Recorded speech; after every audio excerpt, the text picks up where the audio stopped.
오늘 말씀 신명기 15장 1절부터 11절까지 우리 한 절씩 교독하겠습니다.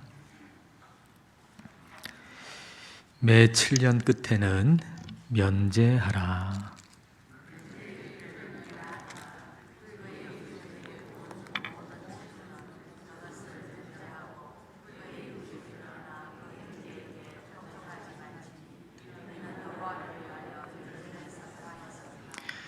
이방인에게는 내가 독촉하려니와 내 형제에게 구워준 것은 내 손에서 면제하라.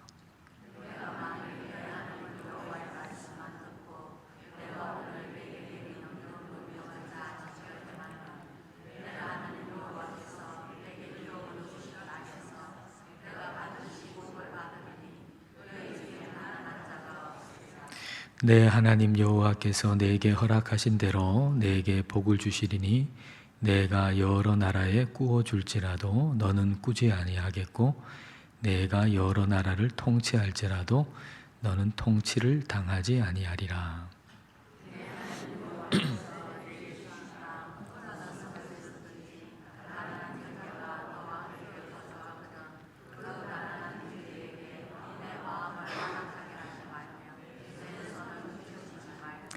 반드시 내 손을 그에게 펴서 그에게 필요한 대로 쓸 것을 넉넉히 구워주라.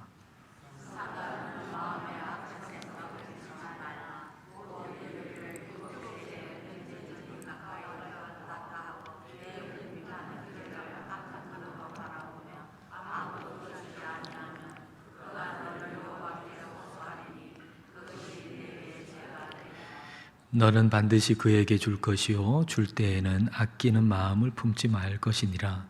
이로 말미암아 내 하나님 여호와께서 내가 하는 모든 일과 내 손이 닿는 모든 일에 내게 복을 주시리라. 땅에는 언제든지 가난한 자가 그치지 아니하겠으므로 내가 내게 명령하여 이르노니 너는 반드시 내 땅 안에 내 형제 중 곤란한 자와 궁핍한 자에게 내 손을 펼치니라. 아멘. 하나님은 모세를 통해서 이스라엘 백성들에게 그 빚진 거 그걸 면제해 줘라 이렇게 말씀하시는데요. 1절 말씀 여러분 보십시오. 매 7년 끝에는 면제하라. 매 7년마다 빚을 면제해 주라. 그런 말씀입니다. 혹 빚을 져가지고 매우 어려운 상황에 처했을지라도 7년마다 다시 원 위치에 오게 하는 거죠. 지금 좀 이리 떨어졌지만 다시 원 위치로 7년마다 다시 되돌아올 수 있게 하는 겁니다.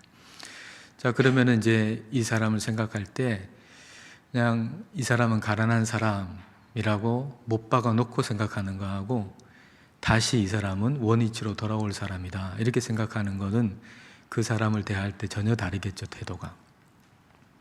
또 자기 자신에 대해서도 나는 이제 끝났다 이렇게 생각하는 사람하고 다시 원위치로 내가 몇 년 후면 다시 돌아갈 수 있다 이렇게 생각하는 것은 자기 자신을 생각하는 것에도 상당히 큰 차이가 있을 겁니다. 그러니까 이것은 한 번 실패해도 다시 회복할 수 있는 시스템인 거죠. 한 번 실패할지라도 다시 회복할 수 있는 시스템. 그러니까 이게 분명하면, 다시 회복할 수 있다는 게 분명하면 사람은 포기하지 않죠. 한 번 실패했는데 이제는 회복이 불가능하다 생각하면 사람은 포기하게 돼 있어요. 그러나 다시 회복할 수 있다. 몇 년 후가 되면 다시 회복할 수 있다. 이런 마음을 가진 사람은 결코 포기하지 않죠. 지금 아무리 어려운 순간이라도. 그러니까 하나님께서 그런 시스템을 이스라엘 백성들 가운데 주신 겁니다. 다시 회복하고 다시 시작할 수 있는 시스템을 주신 것이죠. 그러니까 하나님 백성인 이스라엘 백성들이 다른 이들과는 좀 구분되어 살 수 있도록 하나님께서 7년마다 면제해라 라고 하는 이 법을 주신 겁니다. 2절과 3절 보십시오. 면제의 규례는 이러하니라. 그의 이웃에게 구워준 모든 체주는 그것을 면제하고 그의 이웃에게나 그 형제에게 독촉하지 말지니 이는 여호와를 위하여 면제를 선포하였음이라. 이방인에게는 내가 독촉하려니와 내 형제에게 구워준 것은 내 손에서 면제하라. 여호와를 위하여 면제를 선포한다 그랬는데, 이거 직역하면 여호와의 면제를 선포하는 거예요. 여호와의 면제인 겁니다. 여호와의 면제. 그러니까 하나님이 면제해 주시는 것에 사람이 참여하는 거죠. 하나님이 면제해 주시는 거예요. 근데 거기에 사람이 참여하도록 하신 것이죠. 이 3절에 보면은 이방인에게는 독촉을 할 수 있는데 근데 형제에게는 독촉하지 말아라. 이건 뭐 차별 대우하라는 얘기는 결코 아닙니다. 구분되라는 거죠. 하나님 믿지 않는 백성하고는 좀 구분된 그런 삶을 살라는 얘기지 차별 대우하라는 얘기는 결코 아닙니다. 앞서 우리가 신명기 14장에서도 보면 음식을 말씀하실 때 이스라엘 백성들한테 어떤 음식은 먹어도 된다, 어떤 음식은 먹으면 안 된다. 그럴 때 먹으면 안 된다라고 하는 것 중에 스스로 죽은 거, 도축한 거 말고 스스로 죽은 것은 너희가 먹어서는 안 된다. 그렇게 말씀하셨잖아요. 근데 이제 스스로 죽은 것 중에서도 이게 뭐 상한 것도 아니고 먹을 수 있는 것이 있지 않습니까? 그것은 스스로 죽었기 때문에 너희는 못 먹는다. 먹어서는 안 된다. 근데 이건 상한 것도 아니고 먹을 수 있는 거예요. 그러면 그거는 하나님 믿지 않는 이방인에게는 주거나 팔 수 있다. 이렇게 말씀하셨죠.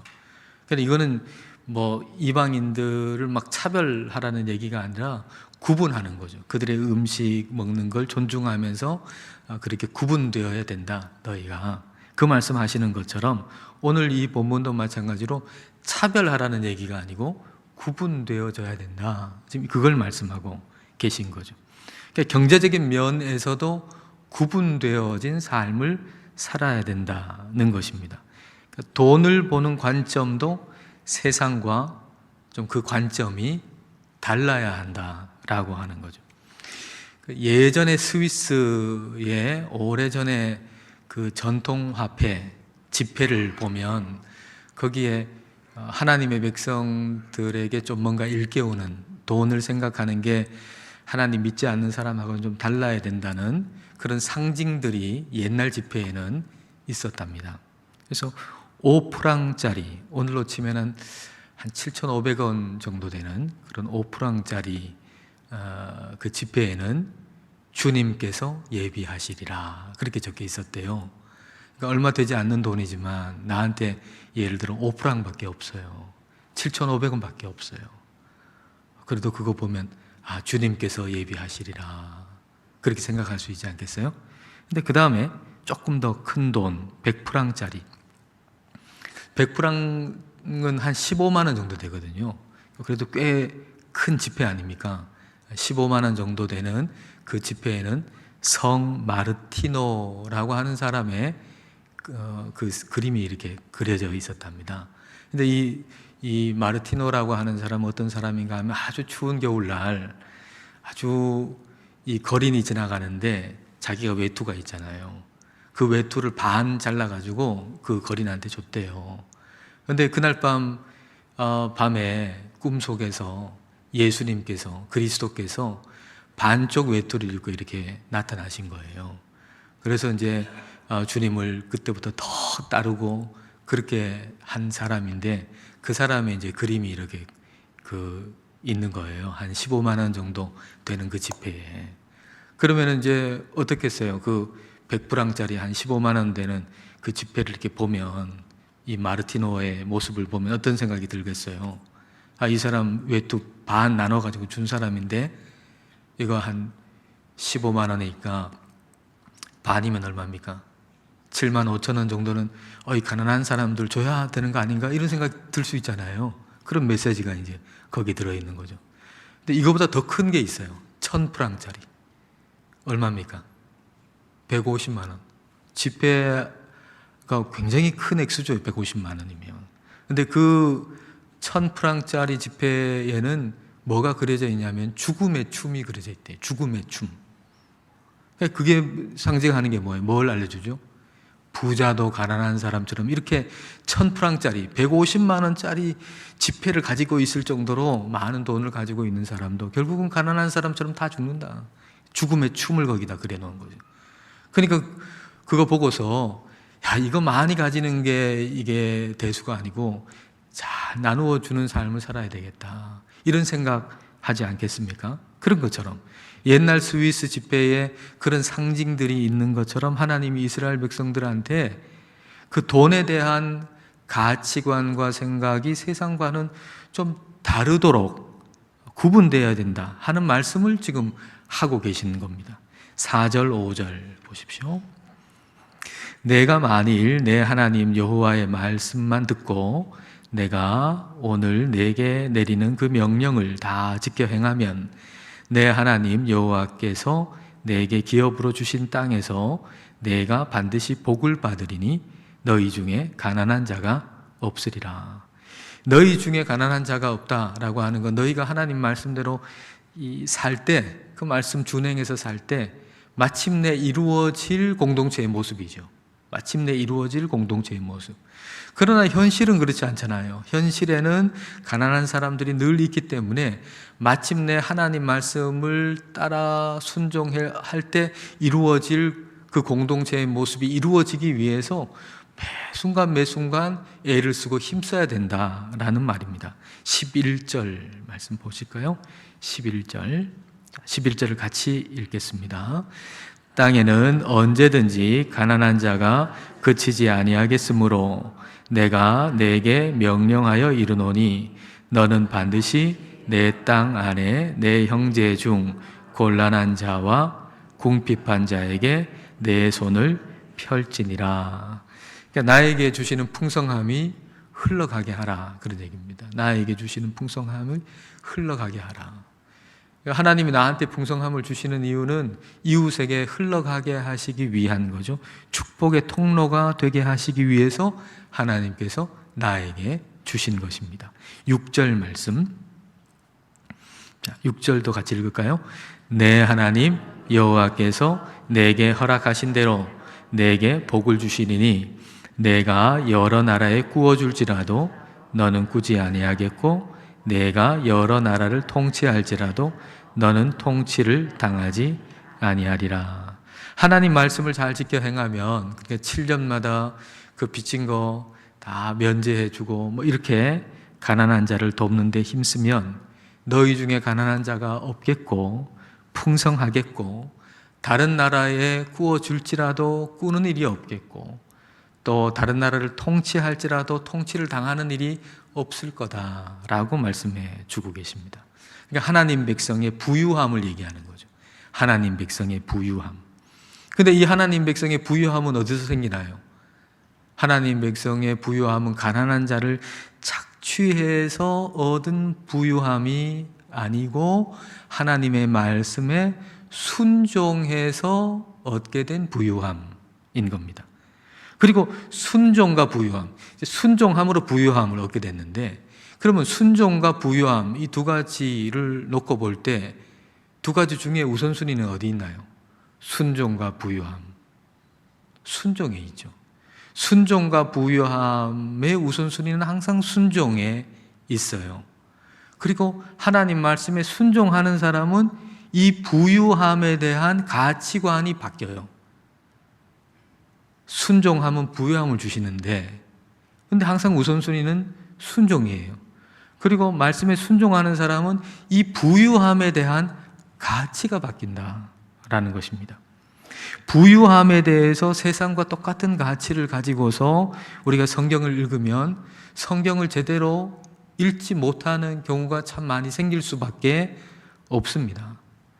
마가복음 10장을 예로 들면 마가복음 10장에 보면은 예수님하고 이 부자 청년하고 얘기를 하잖아요. 근데 예수님께서 이 부자 청년한테 너 가지고 있는 거 다 팔아서 가난한 사람한테 주고 너 나를 따라라. 그러니까 이 부자 청년이 가진 게 너무 많아가지고 슬픈 기색으로 근심하면서 돌아갔잖아요. 그러니까 그 다음에 이제 베드로가 이걸 본 겁니다. 베드로가 이걸 딱 보고서는 예수님한테 말씀하기를 예수님, 우리는 다 모든 걸 다 버리고 주님을 따랐습니다. 이렇게 얘기하는 거예요. 그러니까 우리는 저 부자 청년하고는 다릅니다. 저 부자 청년은 하나도 버리지를 못하고 예수님 따르지를 못했지만 우리는 우리가 가진 거 다 버리고 지금 주님을 따르고 있습니다. 그렇게 얘기를 하는 겁니다. 그리고 그 속에는 이렇게 우리는 다 버리고 주님을 따랐는데 주님 우리한테 뭐 좀 주셔야 되는 거 아닙니까? 뭐 이런 의미가 있었던 모양이에요. 그리고 예수님이 그 다음에 이렇게 말씀하시는 거예요. 마가복음 10장 29절 30절 이렇게 말씀하세요. 예수께서 이르시되 내가 진실로 너희에게 이르노니 나와 복음을 위하여 집이나 형제나 자매나 어머니나 아버지나 자식이나 전토를 버린 자는, 다 버리고 이제 주님을 따른 거 아닙니까? 다 버린 자는 30절에 현세에 있어 집과 형제와 자매와 어머니와 자식과 전토를 몇 배나 받아요? 100배나 받되 박해를 겸하여 받고 내세에 영생을 받지 못할 자가 없느니라. 자, 주님을 따른다고 내가 다 버렸어요. 다 버렸어요. 그러면 그것에 100배를 준다. 지금 그런 얘기 아닙니까? 근데 이걸 이렇게 생각해서는 안 된다는 겁니다. 내가 주님을 따르기 위해서 100만 원을 포기했습니다. 그러니까 그 100배는 얼마입니까? 1억 아닙니까? 내가 주님을 따르기 위해서 100만 원을 포기했으니 그 100배인 1억을 우리 주님께서 주신다. 이런 방법으로, 이런 식으로 이 말씀을 이해해서는 안 된다는 거죠. 예수님께서 부자 청년한테 하신 말씀의 요지가 뭡니까? 요지가 너의 물질에 대한 가치관을 바꾸고 따라와라, 그런 말 아닙니까? 그렇죠? 예수님께서 이 부자 청년한테 말씀하시는 요지는 뭔가 하면은 네가 지금까지 물질에 대해서, 재물에 대해서, 돈에 대해서 가지고 있는 가치관을 완전히 바꾸고 나를 따라라. 그 말씀을 하셨는데, 그 말씀을 하시고 난 다음에 베드로한테 하시는 말씀이 너 100만 원 포기하고 나를 따랐으니까 내가 그 100배인 1억을 나한테 줄게, 이런 말씀을 하셨겠냐 말이에요.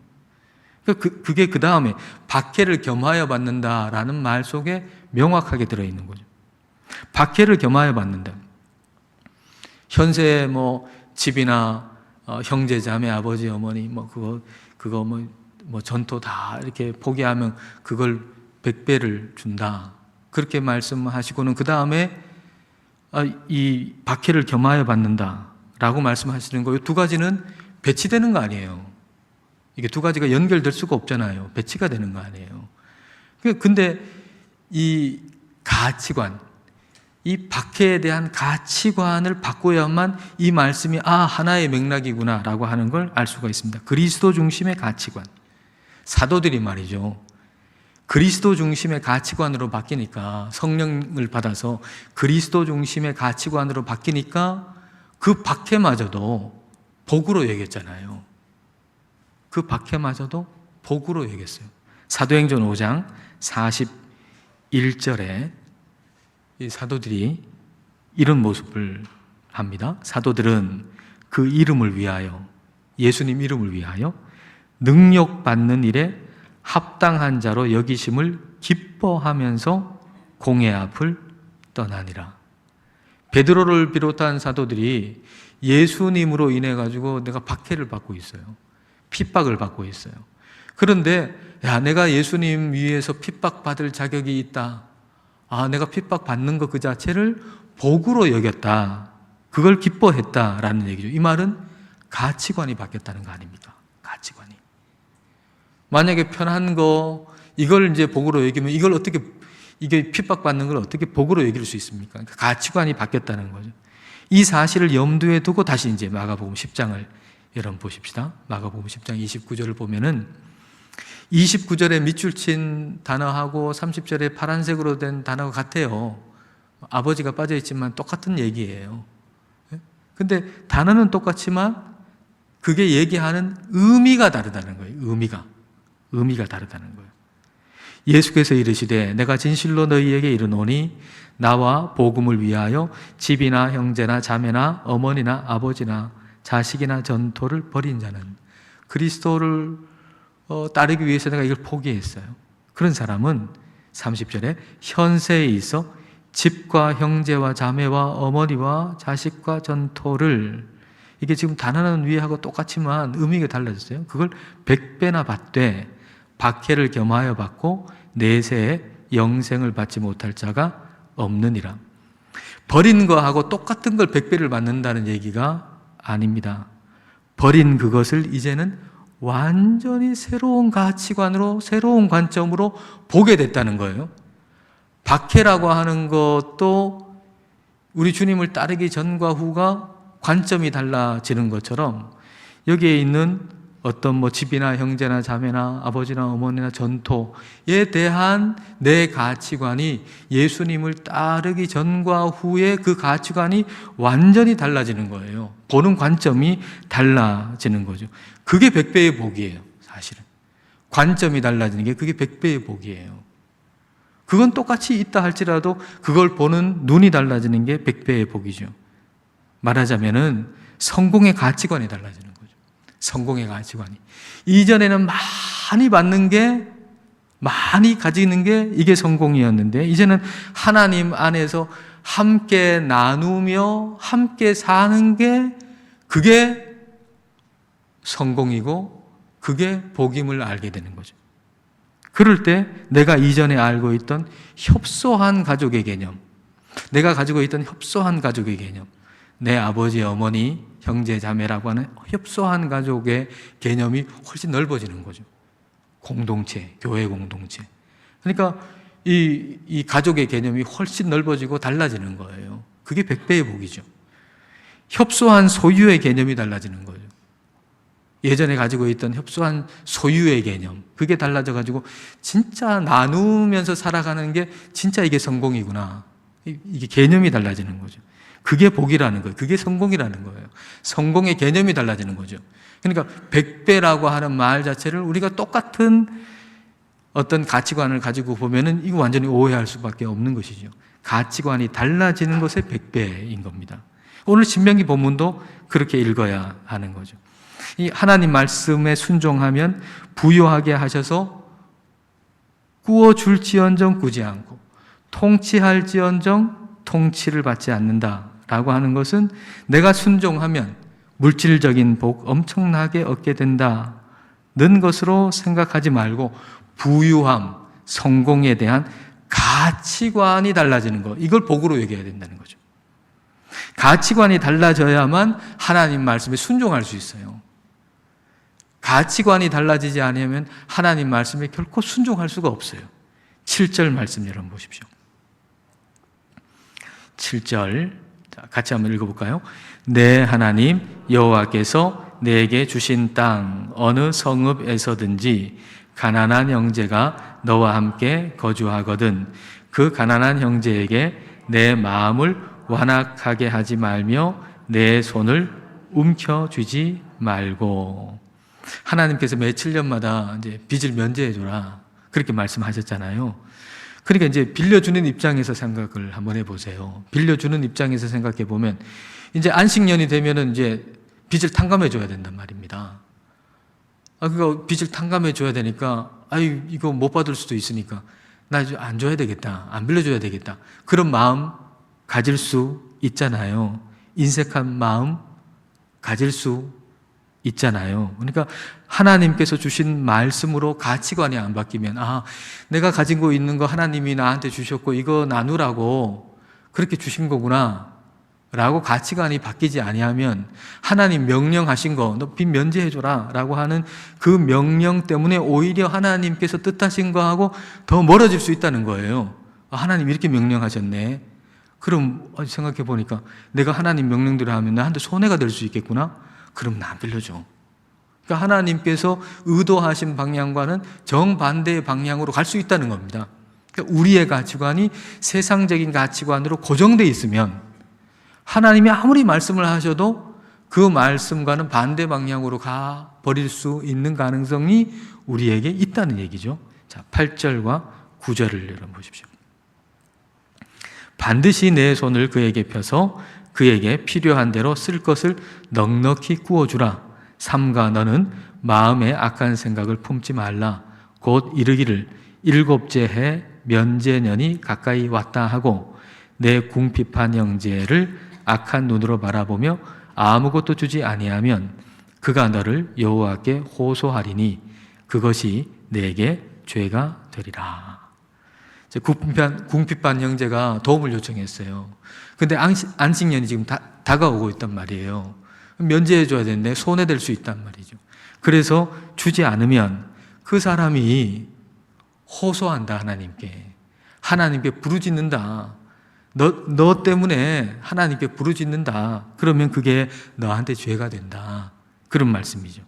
물론 그렇다고 해가지고 가난한 자는 이제 7년 가까이 왔으니까 내가 요쯤 돼가지고 내가 빌리면은 안 갚아도 되겠네. 이런 마음 가지면 안 되죠. 그것도 안 되죠. 시편 37편 21절 말씀 보면 이렇게 돼 있어요. 악인은 꾸고 갚지 아니하나 의인은 은혜를 베풀고 주는도다. 꾸고 갚지 않는 거, 이것도 악한 겁니다. 근데 꾸고 갚지 않는 것에 대한 것보다 성경은 가난한 자를 돕는 것에 대해서 훨씬 더 많이 말씀하고 계세요. 다시 말하면 부자의 손해보다 가난한 자의 생존이 먼저인 거예요. 그러니까 하나님이 그걸 급선부로 하는 거죠. 부자가 좀 손해볼 수 있잖아요.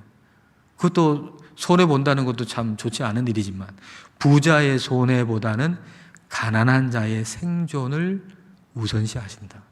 그래서 그 가난한 자에게 빌려주지 않은 그 부자가 있어요. 그때 이 부자도 나는 이 사람한테 못 받을 것 같아가지고 나 안 줬다고 이렇게 얘기할 수 있겠죠. 그러나 하나님 뭘 들으시는가? 그 가난한 자가 저 사람이 나한테 구워주지 않아가지고 내가 오늘 한 끼 굶었다고, 내가 오늘 하루 종일 굶었다고 그렇게 하나님한테 호소하는 거, 부르짖는 거, 그걸 하나님이 들으신다라는 말씀이죠. 하나님은 가난한 자의 호소를 들으세요. 그러므로 우리가 참으로 우리가 그를 도와줄 마음으로 도와야 된다는 거죠. 우리에게 줄 수 있는 힘이 있다면 그를 기꺼이 도와야 한다는 거예요. 그때 그렇게 주는 게 복이라는 거죠. 나누어 줘가지고 내가 나누어 줬더니 그 다음에 내가 이런 보상을 받았다라고 하는 거, 그게 복이라기보다는 나누어 주는 것 자체가 복이다 라고 하는 거, 나누어 주는 것 자체가 그 삶이 복이다 라고 말씀하시는 겁니다. 10절 말씀을 다 같이 한번 읽어볼까요? 너는 반드시 그에게 줄 것이요 줄 때에는 아끼는 마음을 품지 말 것이니라. 이로 말미암아 내 하나님 여호와께서 내가 하는 모든 일과 내 손이 닿는 모든 일에 내게 복을 주시리라. 아끼는 마음 가지지 말고 나누어 주어라. 그러면 네가 하는 일 모든 일에 내가 복을 줄게. 그런 얘기죠. 그럼 여러분 여기에 초점은 어디에 있습니까? 전후에 너 아끼지 말고 넉넉하게 나눠줘라. 나누는 삶을 살아라. 그러면은 네가 손대는 일, 하는 일, 거기에 내가 다 복을 줄게. 그 앞에 초점이 있어요? 뒤에 초점이 있어요? 너 넉넉히 나누어 주는 삶을 살아라. 이게 앞이에요. 그러면은 내가 네가 하는 모든 일에 복을 줄게. 초점이 어디냐 말이에요. 우린 초점을 어디에 둬야 돼요? 앞에 둬야죠. 앞에. 먼저 하나님 나라와 의를 구해라. 그래야 하면 이 모든 것을 더하시리라. 초점이 어디 있어야 돼요? 먼저 하나님 나라와 의를 구해라. 그래야 하면 이 모든 것을 너희에게 더하시리라. 초점이 어디 있죠? 앞에 있죠. 근데 우리는 어디 둬요? 뒤에 두잖아요. 이 모든 것을 너희에게 더하시리라. 이 모든 것을 나한테 더한다 그랬으니까 이 모든 걸 내가 더함을 받기 위해 가지고 하나님 나라와 의를 구한, 그게 아니죠. 왜 이런 얘기를 하셨겠어요? 너 이게 신경 쓰지 마라. 너 고민하고 지금 걱정하는 거 너 신경 쓰지 마라. 내가 다 채워줄게. 너 필요한 거 다 채워줄게. 너는 오로지 딴 거 신경 쓰지 말고 하나님 나라와 하나님의 의를 구하는 데만 집중해라. 그 말 아닙니까? 그러니까 초점이 여기에 있어야 되는 거죠. 하나님의 뜻은, 하나님의 의도는 그거니까 너 딴 거 신경 쓰지 말고 필요한 거 다 채워줄 테니까 너는 하나님 나라와 의를 구하는 데만 온 집중을 다해라. 그 얘기인 거죠. 이게 마찬가지예요. 이것도 너 아끼는 마음 가지지 말고 너에게 주는 거 나누는 삶을 살아라. 그러면 네가 하는 일에 너 복을 줄게. 그러니까 뒤에 얘기는 딴 거 신경 쓰지 말고 너 나누는 삶에 집중하면서 살아봐라. 그 얘기를 지금 하고 있는 거죠. 그러니까 우리가 주님 말씀을 따라서 가치관을 바꾸고 살아가는 거 그 자체가 복인 거예요. 이렇게 했더니 이렇게 됐다. 이게 이제 복이 아니고 이렇게 살아가는 것 자체가 그게 복이라는 겁니다. 그러니까 성공이나 부유함에 대한 성경적인 가치관을 가지고 사는 게 복이다. 그런 복 우리가 누리면서 살 수 있기를 축복합니다.